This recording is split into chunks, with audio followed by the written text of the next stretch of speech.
The warning alarm screamed through the bridge of the exploration ship Endeavour as Admiral Roberts stared at the massive alien vessels that had just appeared on their sensors. The year was 2387 and humanity had spread across 17 star systems. In their corner of the galaxy, building colonies and trade routes with careful precision.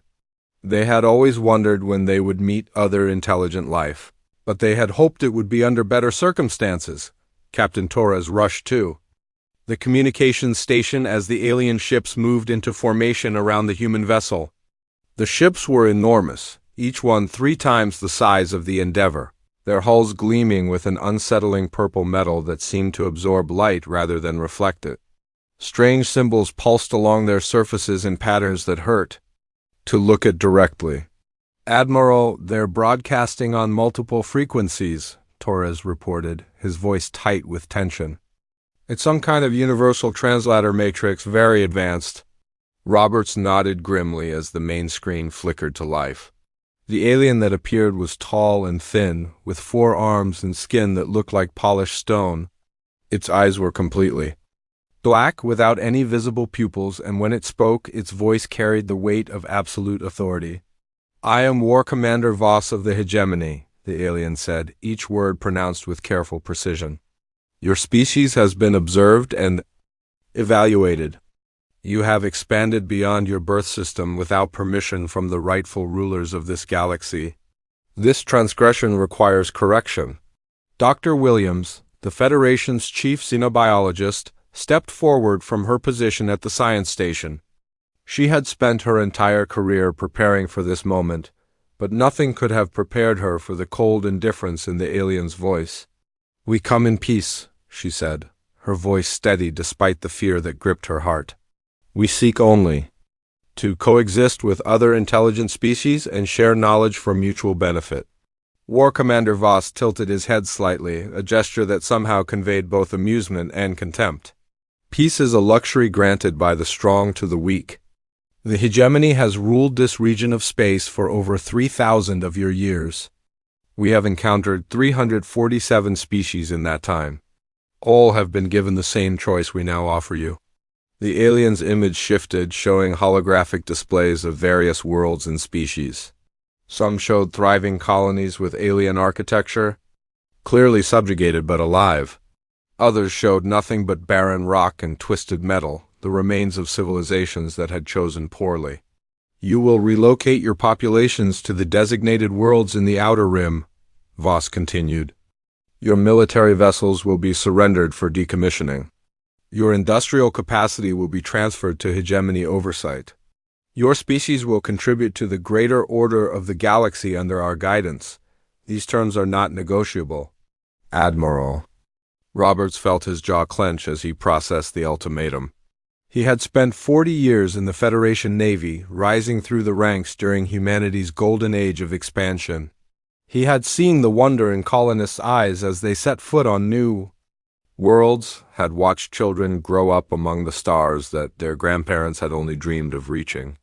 The thought of surrendering all of that to these aliens filled him with a rage that surprised him with its intensity. "And if we refuse?" Roberts asked, though he already knew the answer. War Commander Voss made a sound that might have been laughter. "No species has ever refused. The consequences of such foolishness are displayed in the dead worlds you see before you. Your species shows promise, but promise means nothing without wisdom. Submit, and your people will find meaningful roles within the hegemony. Resist, and they will find only extinction." Dr. Williams stepped forward again, her scientific mind racing through possibilities. "Surely there must be some alternative arrangement. We could establish trade agreements, cultural exchanges, perhaps territorial boundaries that respect both our people's needs." "Your ignorance is understandable, but irrelevant," Voss replied. "The galaxy is not large enough for multiple dominant species. The hegemony learned this truth through conquest and has maintained order through strength. Your species lacks the perspective to understand the necessity of our actions." The alien's image zoomed in, his black eyes seeming to stare directly into Robert's soul. "I am authorized to grant you 1 solar cycle to consider our offer. Use this time wisely. Contact your leadership, review your options, and accept the inevitable. When I return, I will require your complete and unconditional surrender." Captain Torres checked his instruments as the alien fleet began to withdraw. "Admiral, our long-range sensors are detecting massive military buildups across multiple systems. They're not just threatening us, they're preparing for war." Roberts watched the alien ships disappear into hyperspace, their departure leaving only the cold emptiness of space and the weight of an impossible choice. He turned to his communications officer. "Open a priority channel to Earth. Tell them we have a situation that requires immediate attention from the Federation Council." The message that reached Earth 12 hours later sent shockwaves through the halls of government. The Federation Council convened an emergency session, with representatives from all 17 colony worlds participating via quantum entanglement communication. The debate that followed was heated but brief. President Chun stood before the assembled delegates, her voice carrying the weight of history.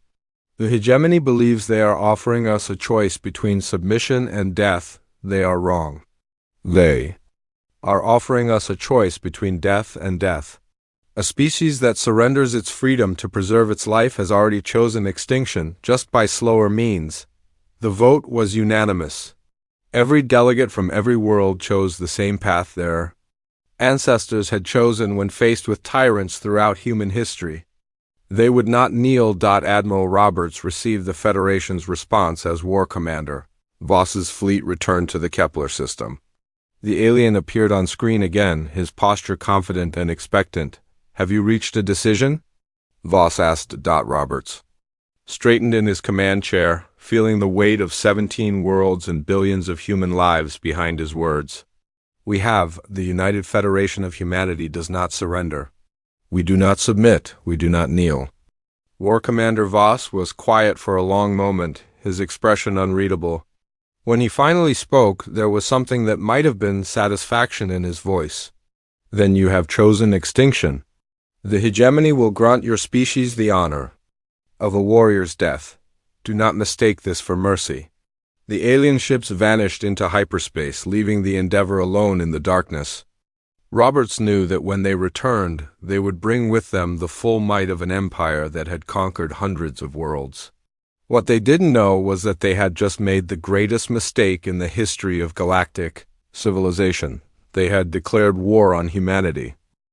War Commander Voss stood in the command center of his flagship, studying the tactical displays that showed human colonial positions across 3 star systems. The refusal had been expected, even anticipated. In his 200 years of service to the hegemony, he had seen this pattern repeat itself dozens of times. A young species would develop faster than light travel, expand aggressively, then foolishly believe they could resist the natural order of galactic civilization, the humans would be crushed quickly and efficiently, serving as an example to any other upstart species that might harbor similar delusions. He had assigned the task to the 4th Battle Group, a relatively minor force by hegemony standards, but more than sufficient for dealing with primitives who had barely mastered interstellar travel. Fleet Captain Rex commanded the 4th Battle Group as it emerged from hyperspace, above the human colony of New Eden. The world below was typical of human settlements. Sprawling cities connected by transportation networks, orbital stations buzzing with commercial traffic, and defensive platforms that looked impressive but were clearly built by a species with no real understanding of modern warfare. Commander Nash watched from the primary defense station as the alien fleet took formation above his world. He had been preparing for this moment since Admiral Roberts' warning had reached the colonies, but seeing the massive ships hanging in space like metallic predators still sent a chill through his veteran's heart.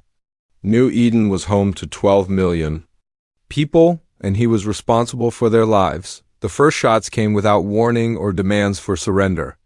Hegemony doctrine was simple: demonstrate overwhelming superiority, crush resistance quickly, then move on to the next target.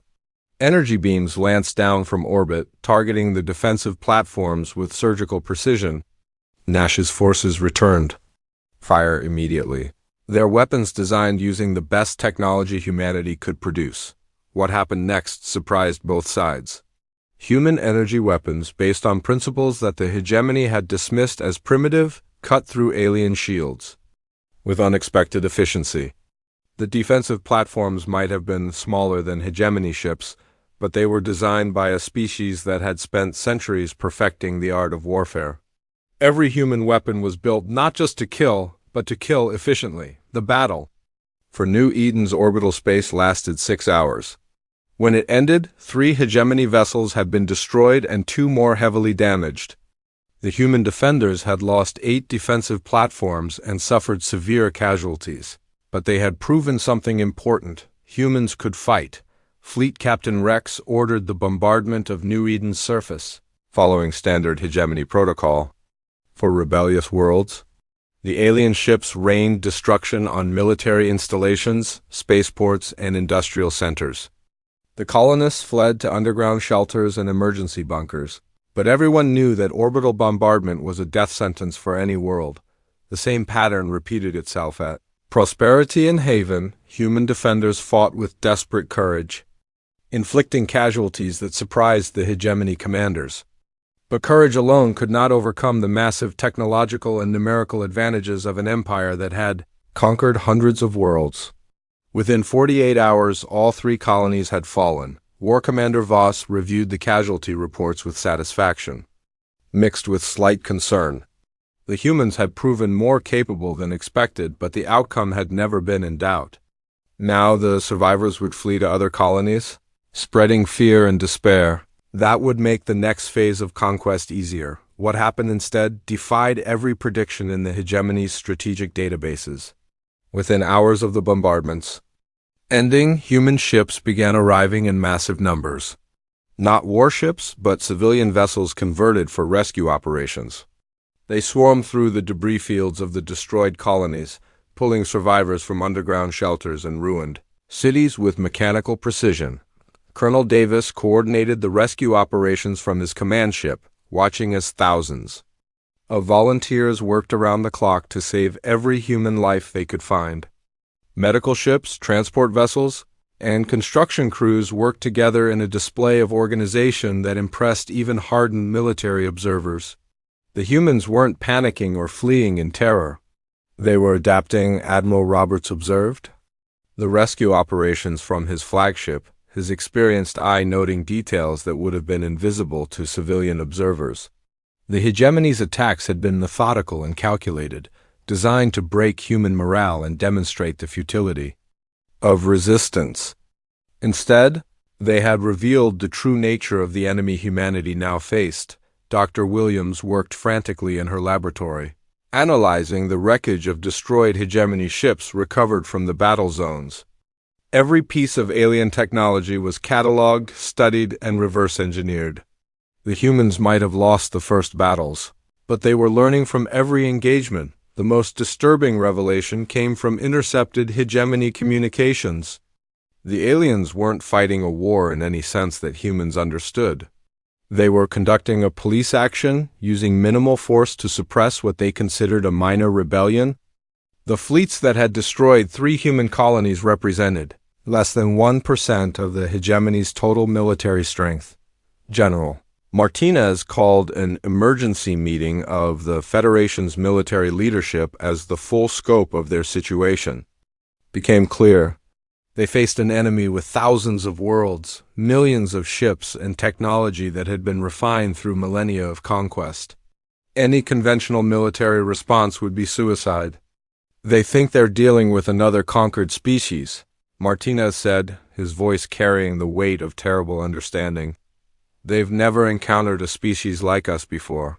They don't understand that we've been preparing for this kind of war since before we reached the stars. The Federation's response began immediately. Every human world received the same order: total mobilization. Civilian industries were converted to military production. Mining operations shifted to extracting materials for weapons and ships. Research facilities abandoned peaceful projects to focus on instruments of war. Most importantly, humanity began implementing contingency plans that had been developed centuries earlier. by military theorists who had imagined this exact scenario. Plans for fighting an enemy with overwhelming technological superiority. Plans for turning an empire's size and complexity against itself. Plans for waging war not just against an enemy's military, but against their entire civilization. War Commander Voss received reports of human military buildups across their remaining colonies, but dismissed them as the desperate thrashing of a doomed species. The hegemony had seen this pattern before. A defeated enemy would make one final gesture of defiance before accepting their fate. What Voss didn't understand was that humans had studied the history of asymmetric warfare for millennia. They had learned from every resistance movement, every rebellion, every desperate struggle against overwhelming odds. They understood that when a smaller force faces a larger one, victory comes not from matching the enemy's strength, but from making the cost of victory too high to bear. The hegemony had made their first critical error. They had assumed that humans would fight like every other species they had conquered, desperately, defensively, and ultimately futilely. They didn't realize that humanity's entire approach to warfare had been shaped by the knowledge that someday they might face exactly this kind of threat. As the rescue operations concluded, and the last human survivors were evacuated from the destroyed colonies, Admiral Roberts sent a message to every Federation world. The message was simple but carried implications that would reshape the galaxy. Phase 1 is complete. The enemy has revealed their capabilities and their intentions. Now we show them ours. The sleeping giant was about to wake up, and the galaxy would never be the same. The retreat began exactly as War Commander Voss had predicted. Human colonies across the outer territories started evacuating in massive convoys, abandoning entire star systems to the advancing hegemony fleets. Civilian transports loaded with refugees fled toward the inner systems, escorted by what appeared to be the remnants of humanity's defensive forces. Admiral Roberts stood on the bridge of his flagship as the evacuation of the Meridian system reached its final stages. Around him, his officers worked with calm efficiency, coordinating the movement of hundreds of ships loaded with colonists, equipment, and supplies. To any outside observer, it looked like the panicked flight of a broken species. Fleet Captain Rex pursued the fleeing humans with the 5th Battle Group, confident that he would catch them in open space where their smaller ships would be helpless against hegemony firepower. The alien commander had studied the tactical reports from the previous engagements and learned from the unexpected resistance the humans had shown. This time, he would not underestimate their capabilities. Captain Torres commanded the destroyer Swift Justice as it shepherded a group of civilian transports through the outer edge of the Meridian asteroid belt. His ship looked battered and worn, its hull scarred from previous battles, its energy readings showing failing power systems.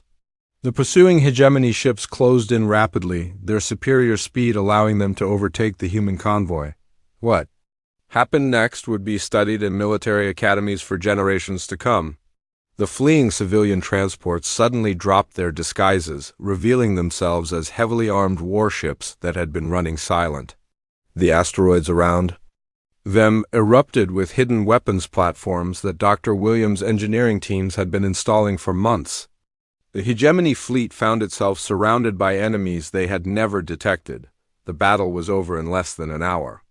Human forces attacked with a coordination and ferocity that spoke of centuries of military evolution. Every ship knew its role, every weapons platform fired in perfect synchronization, every tactical move was executed with mechanical precision.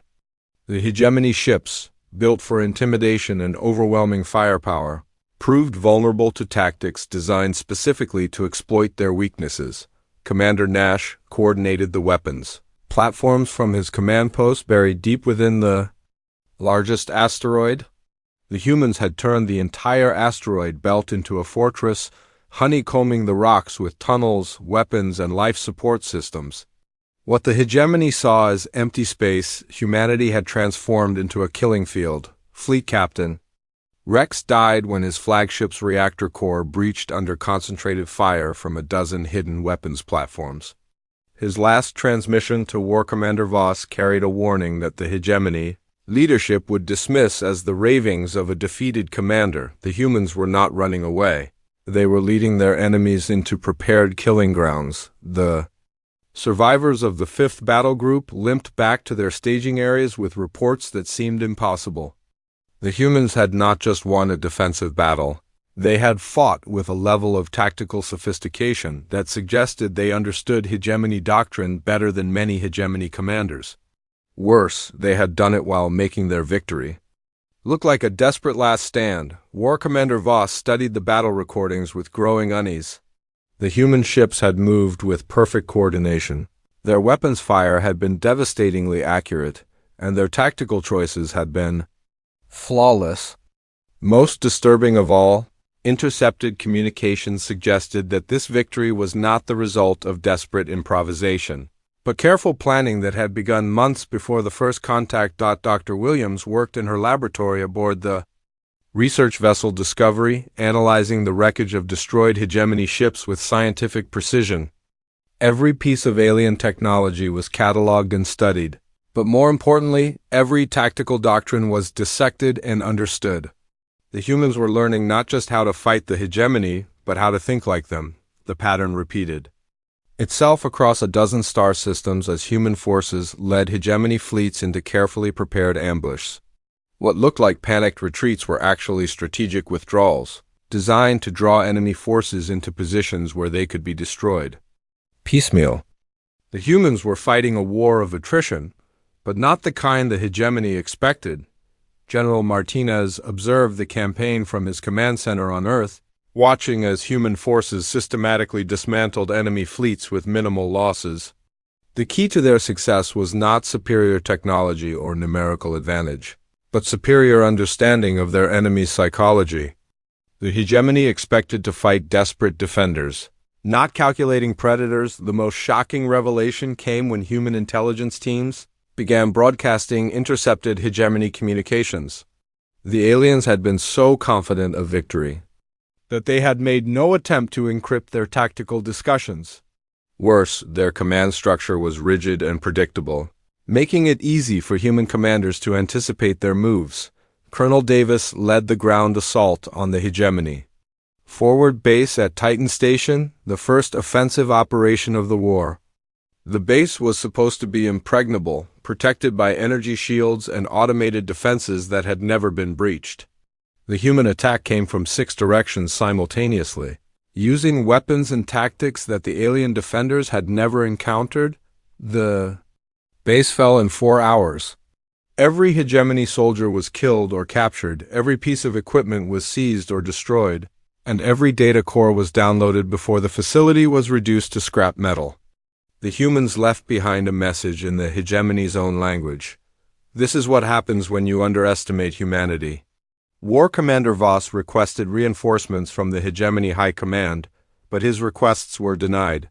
The humans were considered a minor threat, and allocating significant resources to deal with them would set a dangerous precedent.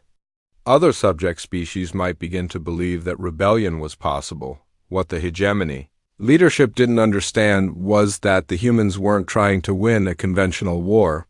They were demonstrating that resistance was not only possible, but profitable. Every victory sent a message to the galaxy's other subjugated species. The hegemony could be beaten. Admiral Roberts issued new orders to all human forces as the campaign entered its next phase. The defensive operations had served their purpose, proving that humanity could not only fight the hegemony but defeat them consistently.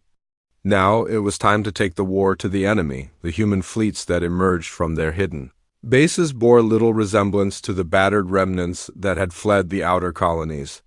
These were ships built for war, crewed by veterans who had learned their trade in the crucible of desperate battles. They carried weapons designed not just to destroy enemy vessels, but to strike fear into the hearts of an empire that had never known defeat.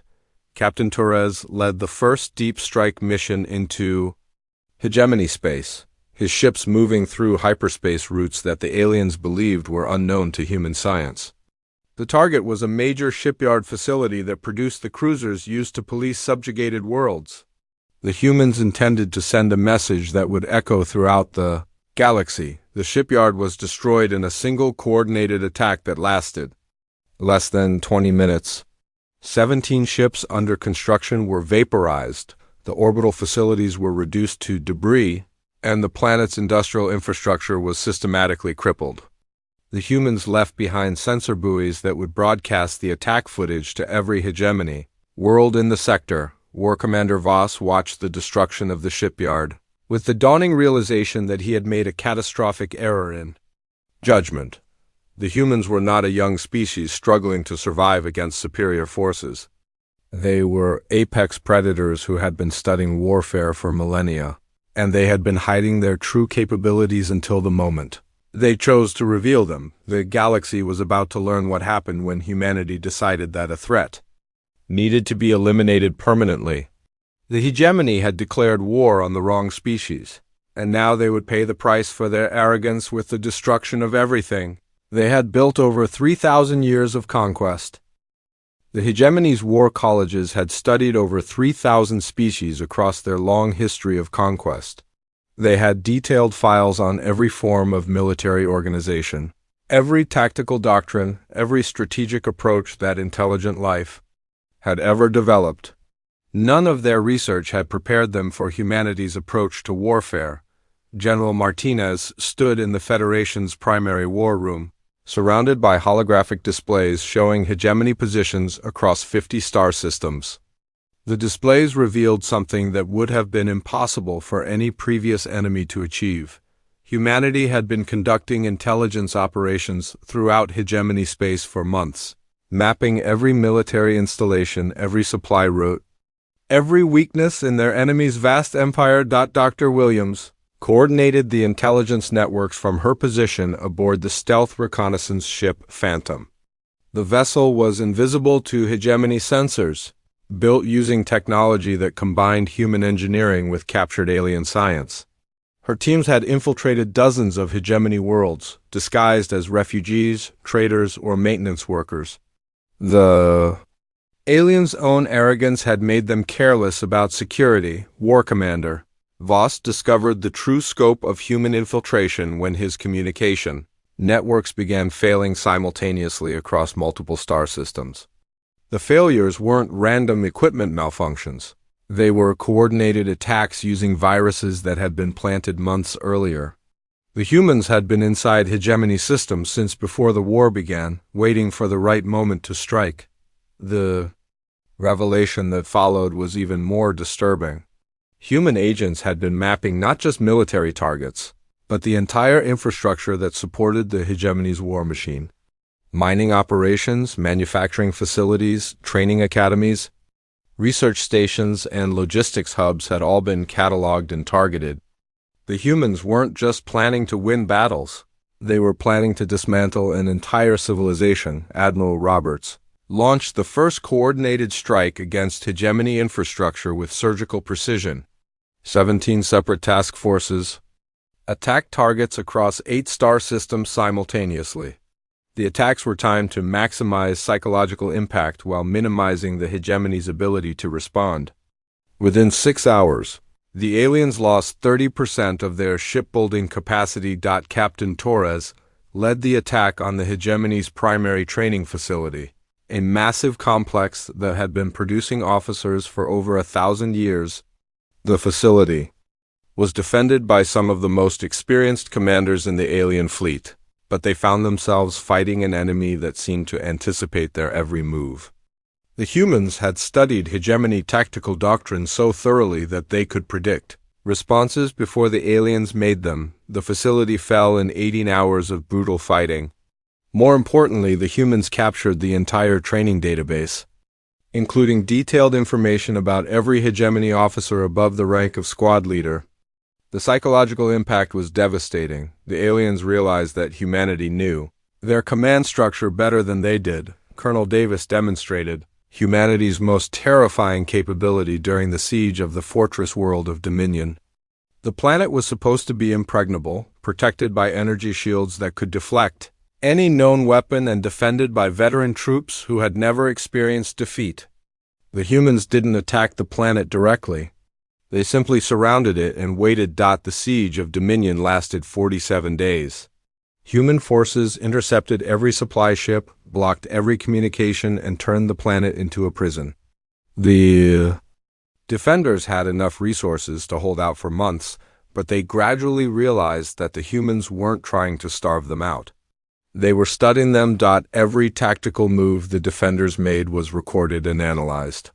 Every weapon they deployed was cataloged and countered. Every strategic decision was predicted and neutralized. The humans were using the siege as a laboratory to perfect their understanding of hegemony military doctrine. When the planet finally surrendered, it was not from lack of supplies, but from the psychological pressure of being constantly observed.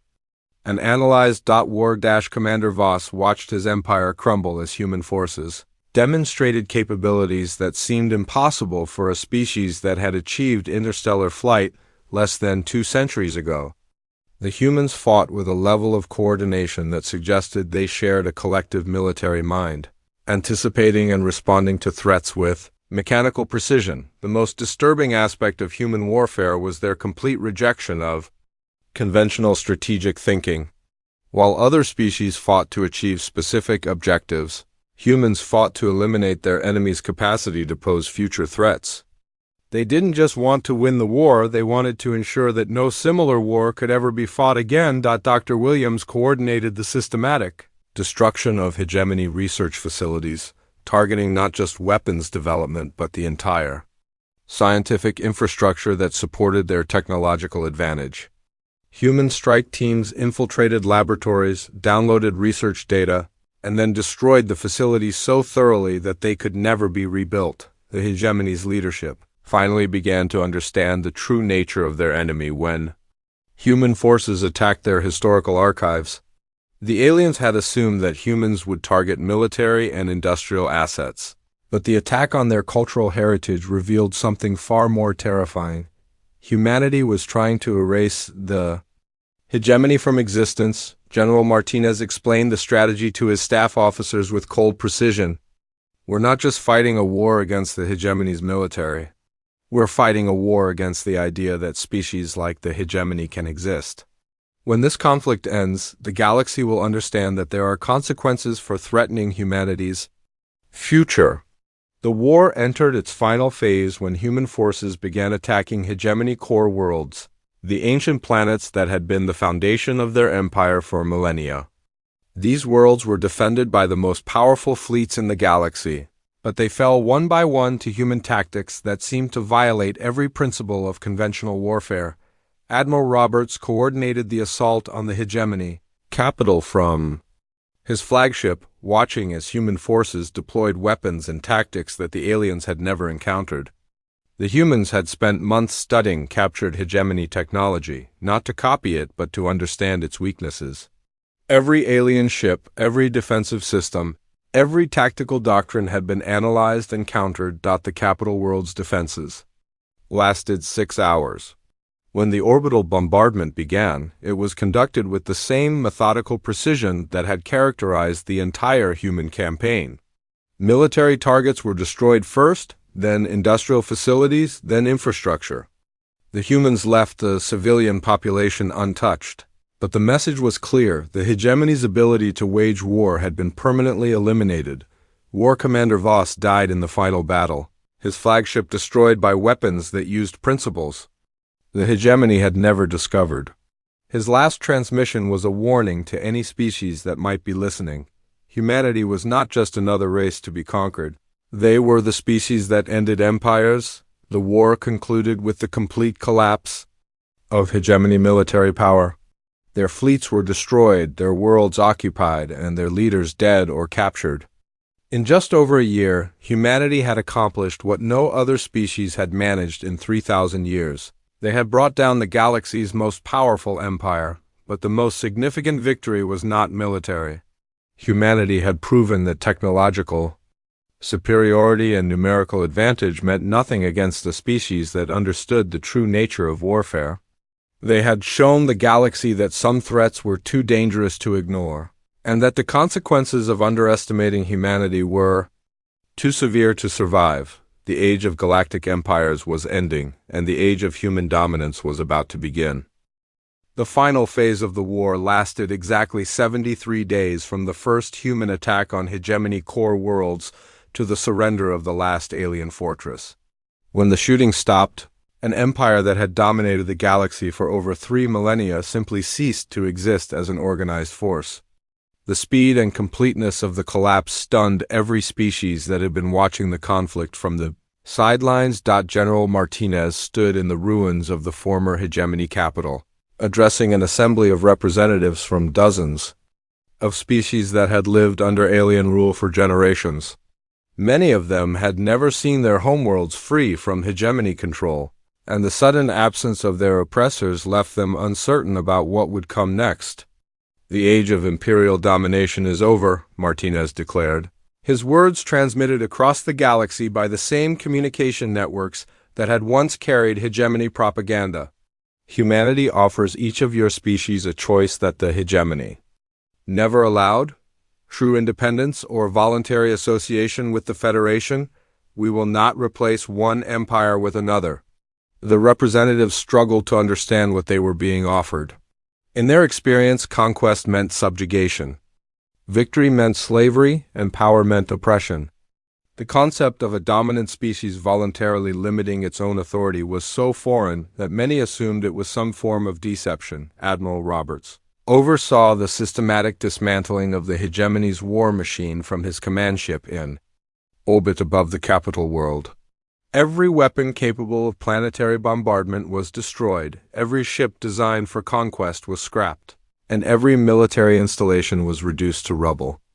The humans were ensuring that the infrastructure of oppression could never be rebuilt. Dr. Williams led the effort to preserve and protect the hegemony's non-military knowledge, working with teams of scientists from dozens of species to catalog and distribute scientific discoveries that had been hoarded by the aliens for centuries. Medical techniques, agricultural innovations, and technological advances that could benefit billions of beings were freely shared with anyone who wanted them. The most difficult challenge facing the new galactic order was psychological rather than practical. Species that had been subjugated for generations found it almost impossible to believe that their freedom was real. They waited for the humans to reveal their true intentions, to demand tribute or impose their own form of control. When that never happened, some began to wonder if humanity was simply too alien to understand. Colonel Davis established the Federation Integration Corps, a volunteer organization dedicated to helping former hegemony subjects transition to independence. The Corps provided technical assistance, educational resources, and defense guarantees to any species that requested help. Most importantly, they demonstrated through their actions that humanity's promises were genuine. The transformation of galactic politics accelerated as more species began to understand that the humans were offering something unprecedented, a chance to shape their own destinies without fear of external domination. Trade agreements replaced tribute systems, mutual defense pacts replaced occupation forces, and voluntary cooperation replaced enforced compliance. Captain Torres commanded one of the patrol fleets that enforced humanity's new doctrine throughout former hegemony space. The ships under his command were not designed for conquest but for protection, carrying just enough firepower to deter aggressive species while remaining small enough to avoid intimidating peaceful ones. The message was clear: humanity would defend the weak but would not dominate them. War Commander Voss's replacement, a younger officer named Fleet Captain Nash, who had survived the destruction of his species' military, found himself in the unprecedented position of negotiating with former enemies who seemed genuinely interested in peaceful coexistence. The surviving hegemony leadership had expected slavery or execution, not offers of rehabilitation and reintegration. The most significant change came from humanity's approach to justice and accountability. Rather than seeking revenge against their former enemies, the humans established truth and reconciliation processes that focused on understanding how the hegemony's oppressive system had functioned. The goal was not punishment but prevention, ensuring that similar empires could never rise again. Dr. Williams made a discovery that explained much about humanity's unique position in the galaxy. Analysis of hegemony historical records revealed that most species developed interstellar travel only after achieving a stable, peaceful society. Humanity was unusual in that they had reached the stars while still being a fundamentally warlike species, giving them capabilities that peaceful races couldn't match. The implications were staggering.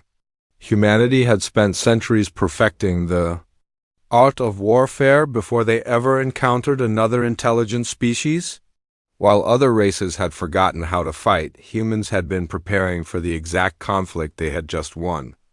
They were evolutionary apex predators who had been masquerading as just another peaceful species. General Martinez established the Galactic Security Council, a voluntary organization that allowed species to coordinate their defense against external threats without surrendering their sovereignty to a central authority.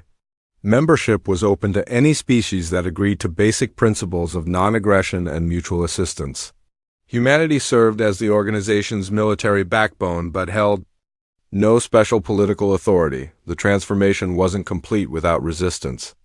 Several former hegemony commanders attempted to rebuild their empire using hidden resources and sympathetic worlds. These efforts were crushed with the same methodical precision that had characterized the main war, but the humans made a point of offering amnesty to any former enemies who genuinely sought peace. Admiral Roberts delivered humanity's final message to the galaxy from the bridge of his flagship as it prepared to return to Earth. The transmission was broadcast on every frequency, translated into every known language, and recorded for permanent preservation in the historical archives of hundreds of worlds. The hegemony declared war on humanity, believing we were just another species to be conquered. Robert said, his voice carrying the weight of absolute authority. They were wrong. We are the species that ends species like them. We have proven that empires built on oppression and conquest cannot survive against a civilization that truly understands warfare. The message continued with a warning that would echo through the galaxy for generations to come.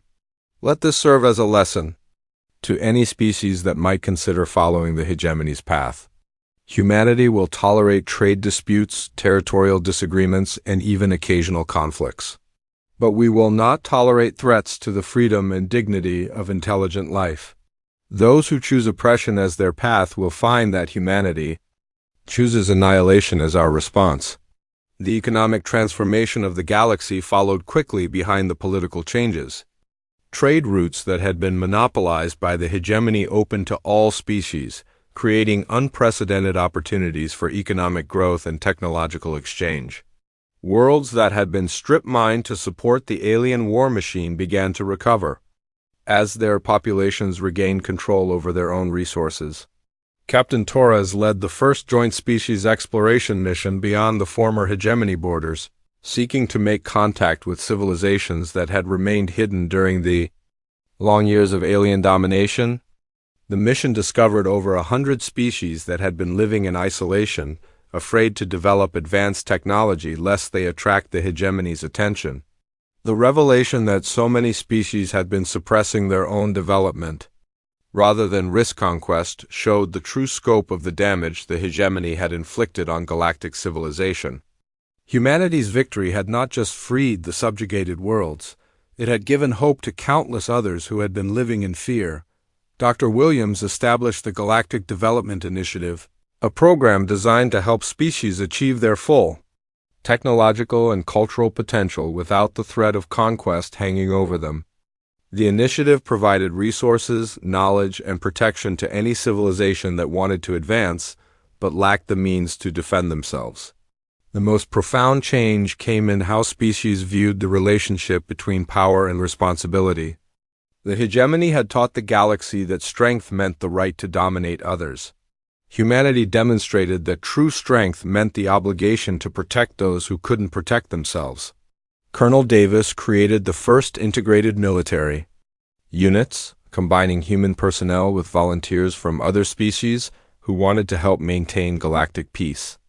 These forces became the backbone of the new security system, proving that cooperation was more effective than domination in maintaining order across multiple star systems.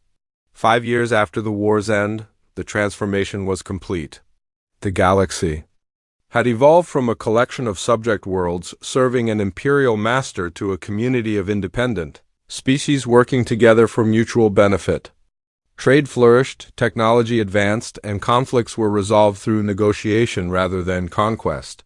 The former hegemony worlds became some of humanity's strongest allies as their populations learned to appreciate the freedom they had been denied for so long. The aliens who had once served as enforcers of oppression became advocates for the new order, using their knowledge of galactic politics to help prevent future conflicts. General Martinez retired from active military service to become the first director of galactic affairs, a position created to coordinate humanity's relationships with other species. His final report to the Federation Council summarized the war's ultimate significance. Humanity had not just won a military victory, but had fundamentally altered the nature of galactic civilization. The war crimes trials of surviving hegemony. Leaders concluded with sentences that emphasized rehabilitation over punishment. The humans understood that creating martyrs would only inspire future conflicts, while demonstrating mercy would reinforce their commitment to justice over vengeance. Admiral Roberts spent his final years writing the definitive history of the war, ensuring that future generations would understand both the necessity of the conflict and the importance of the principles for which it had been fought. His book became required reading in schools across hundreds of worlds, teaching young beings about the price of freedom and the responsibility that came with power. The galaxy's new golden age began with the establishment of the Interstellar Cooperation Treaty, signed by representatives of over 300 species. The treaty established principles of mutual respect, voluntary association, and collective defense that became the foundation for a new era of peace and prosperity. But perhaps the most important legacy of the war was the lesson it taught about the nature of human civilization. The galaxy learned that humanity was not a species that could be threatened with impunity, but also not a species that would abuse its power once victory was achieved. They were the guardians of galactic freedom, the protectors of the weak, and the enemy of all who would choose oppression over cooperation. The hegemony's declaration of war had been intended to demonstrate their power and discourage resistance. Instead, it had awakened a force that would reshape the galaxy and establish humanity as the ultimate arbiter of interstellar justice. The aliens had sought to add another conquered species to their empire. Instead, they had created their own destroyers and given birth to a new age of freedom among the stars.